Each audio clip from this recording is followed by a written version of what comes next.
안녕하세요. 성경 이야기의 신덕식 목사입니다. 오늘은 고난은 구원의 목적이 있다는 주제로 은혜를 잠시 나누고자 합니다.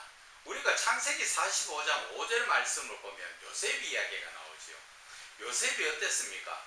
형제들에게 꿈 잘못 꾼 이유로 형제들에게 핍박받기 시작해서 구덩이에 빠졌다가 애굽의 종살이로 팔려갔다가 거기에서 또 감옥에 갇혀서 감옥에서 많은 고생을 했지요. 그 결과가 어떻다고 생각하십니까? 그 결과가 고난 가운데 있었지만 그것이 바로 하나님의 뜻이었다는 것을 여러분들은 알고 계십니까? 요셉의 그 고난의 시간이 하나님의 뜻이었다. 그래서 요셉의 고난을 통하여서 하나님은 어떻게 역사하셨습니까? 그를 통하여 요셉의 그 가족, 야곱의 모든 가족들을 다 구원하시지 않았습니까? 그 고난을 우리가 지금 겪었다고, 저와 여러분이 요셉의 입장에서 겪었다고 생각하면 여러분들은 어떻게 생각하십니까? 왜 나를 이렇게, 내가 무엇을 잘못했는데, 내가 예수 잘 믿은 저밖에 없는데 왜 이렇게 나를 고난에 빠뜨려서 내가 이렇게 힘든 삶을 살아야 되는가? 그래서 이를 바드득 갈면서 내가 바르기만 회복되기만 해봐라. 형제들 가만히 두는 거 봐라. 지금 이 시대에서는 바로 그렇게 생각하죠. 예수 믿는 분들도 뭐 별반 다를 거 없습니다. 그러나 하나님의 뜻을 깨닫고 나면은 그게 아니라는 것이죠. 고난을 통하여서, 하나님이 고난을 주신 것은 너 고난을 통하여서 너와 너의 가족 모두가 구원받기 위해서라는 것을 말씀하시는 것입니다. 여러분, 좀 이해가 가십니까? 고난을 통해서 내가 구원받고 있다는 것. 그것을 어디에서 보면 나오냐 하면은 창세기 6장 14절에 보면은 노아에게 하나님께서 방주를 지어라 했지요. 노아 보고는 뭐라 했습니까? 당대의 의인이고 그 당대의 완전한 자라. 하나님을 믿고 죄 없이, 죄에 가까이 가지 않고 올바르게 사는 자라고 이야기했지 않습니까? 그렇게 하나님을 믿고 올바르게 사는 자에게 하나님은 무엇을 명령하셨습니까? 산꼭대기에다가 방주를 지으라 하셨죠. 많은 분들이 하나님께서 방주를 지으라 하셨으니까 아멘 하고 기쁘게 시작은 했을 겁니다. 그런데 많은 사람들이, 주변에 많은 사람들은 어떻게 합니까? 부어라 마셔라 즐겁게 흥청망청 막 그렇게 살고 있지요.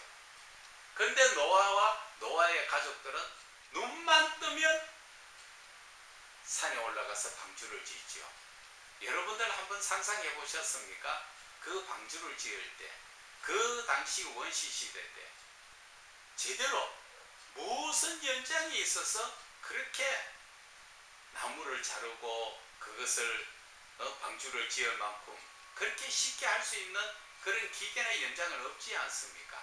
현대식으로 뭐 톱이 잘 들어서 또 뭐 좋은 연장이 있어서 딱딱 맞춰서 잘라서 지으면 그렇게까지도 짓지도 않았겠죠. 노아의 방주 짓는 시간이 거의 100여 년입니다. 하루 이틀 아니고, 한 달, 두 달 아니고, 1년, 2년이 아니고, 10년, 20년이 아닌 100여 년 가까이에 방주에만 집중해서 지었단 말입니다. 짓다 보면 저와 여러분 같으면 비도 오지도 않는데 이렇게 지어라 했으니까 하다가 그만두고 내려갔을 수도 많겠지요.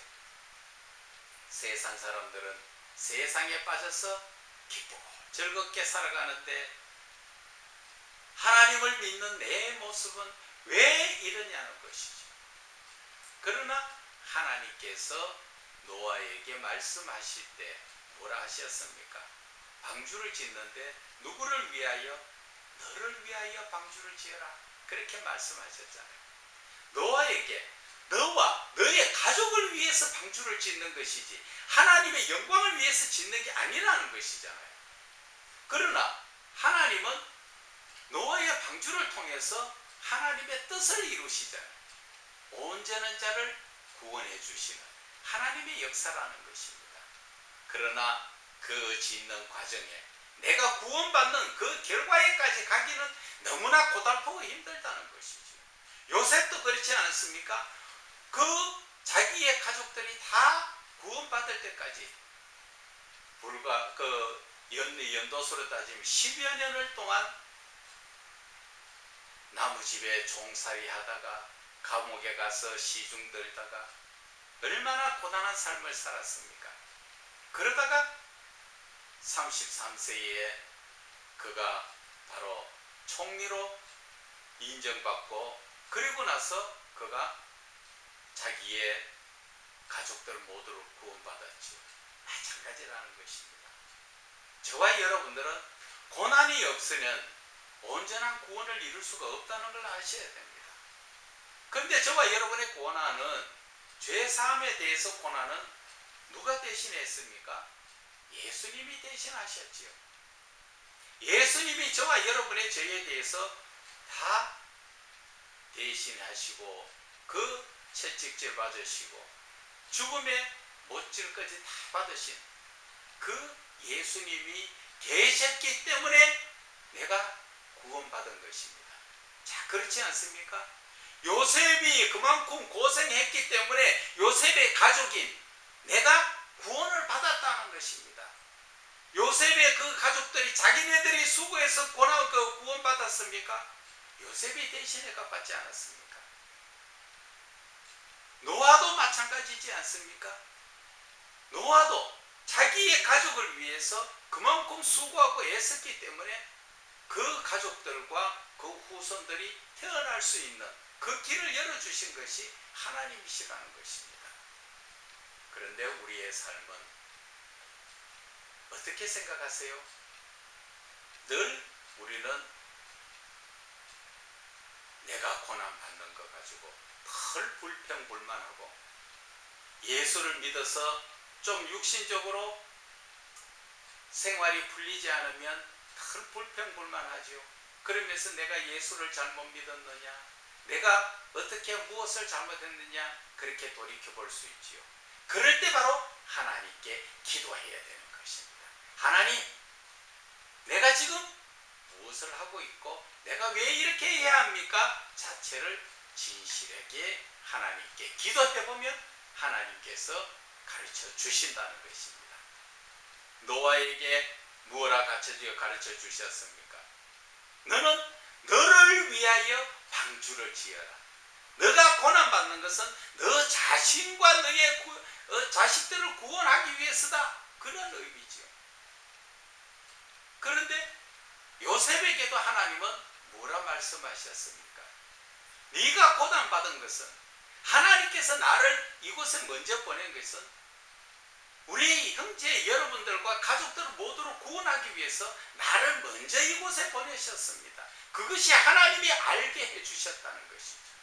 저와 여러분도 문제가 생겼을 때 기도해 보시면 하나님께서 우리에게 무슨 일이 어떻게 이루어지고 어떤 이유에서 이런 일이 생겼는가 자체를 가르쳐 주신다는 것입니다.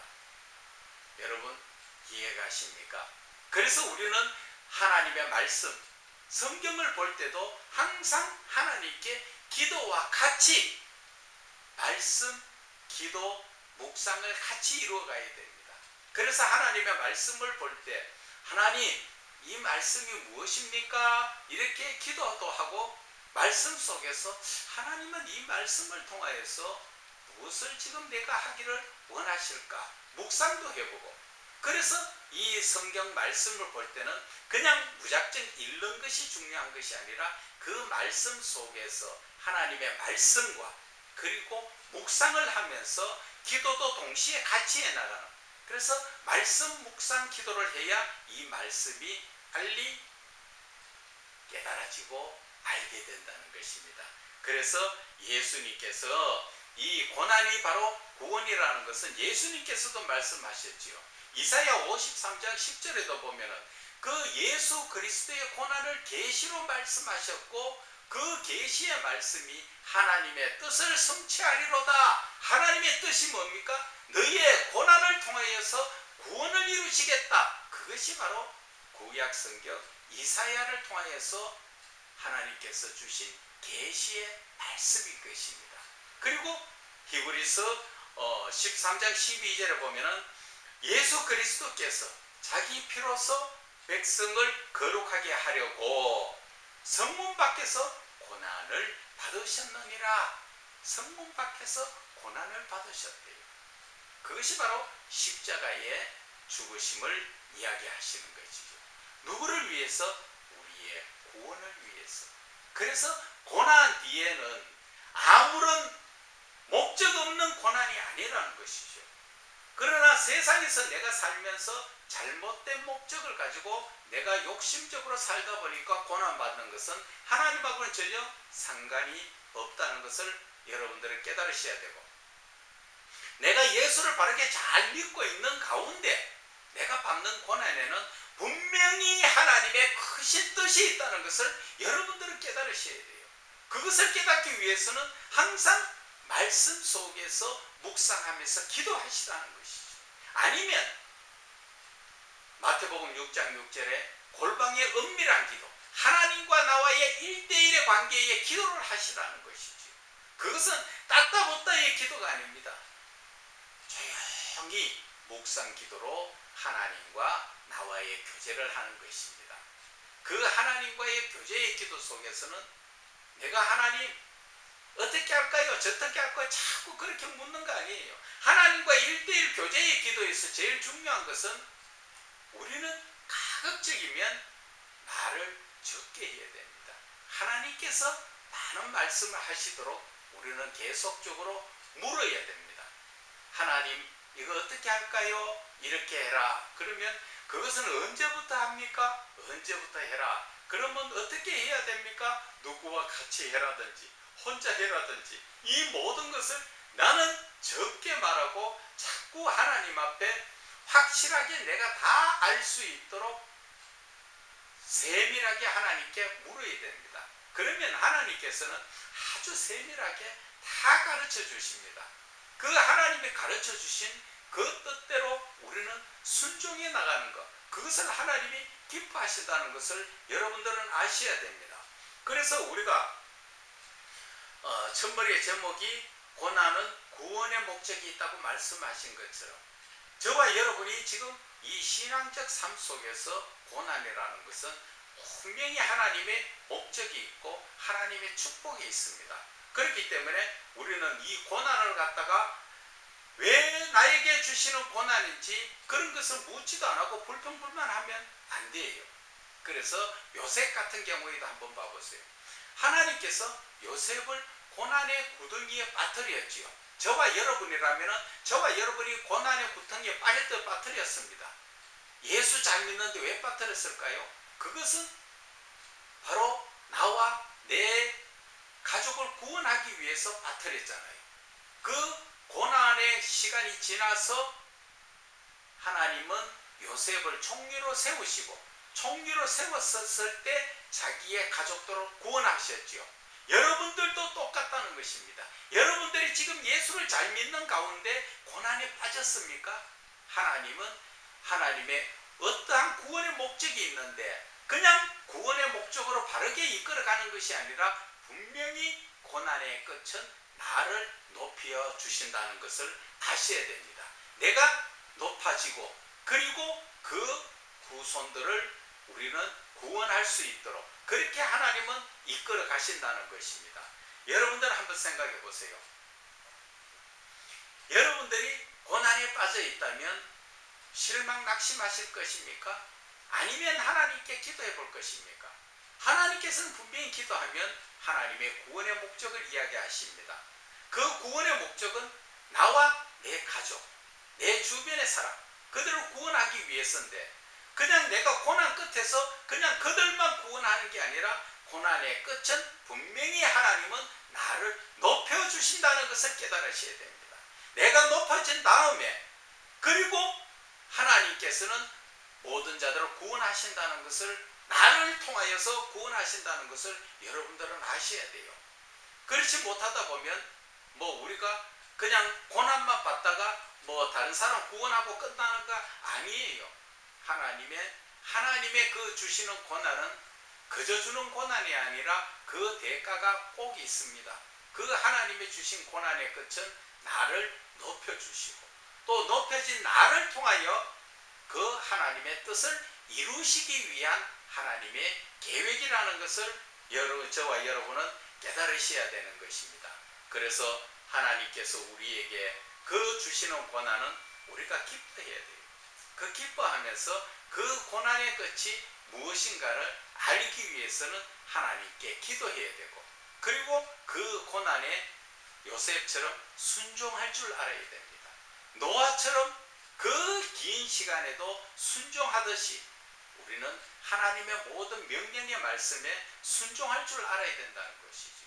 그러면 그 결과는 분명히 하나님께서 우리를 높여주시고 높아진 우리를 통하여 하나님께서는 구원의 역사를 이루어 간다는 것을 저와 여러분은 깨달으시기 바랍니다. 감사합니다.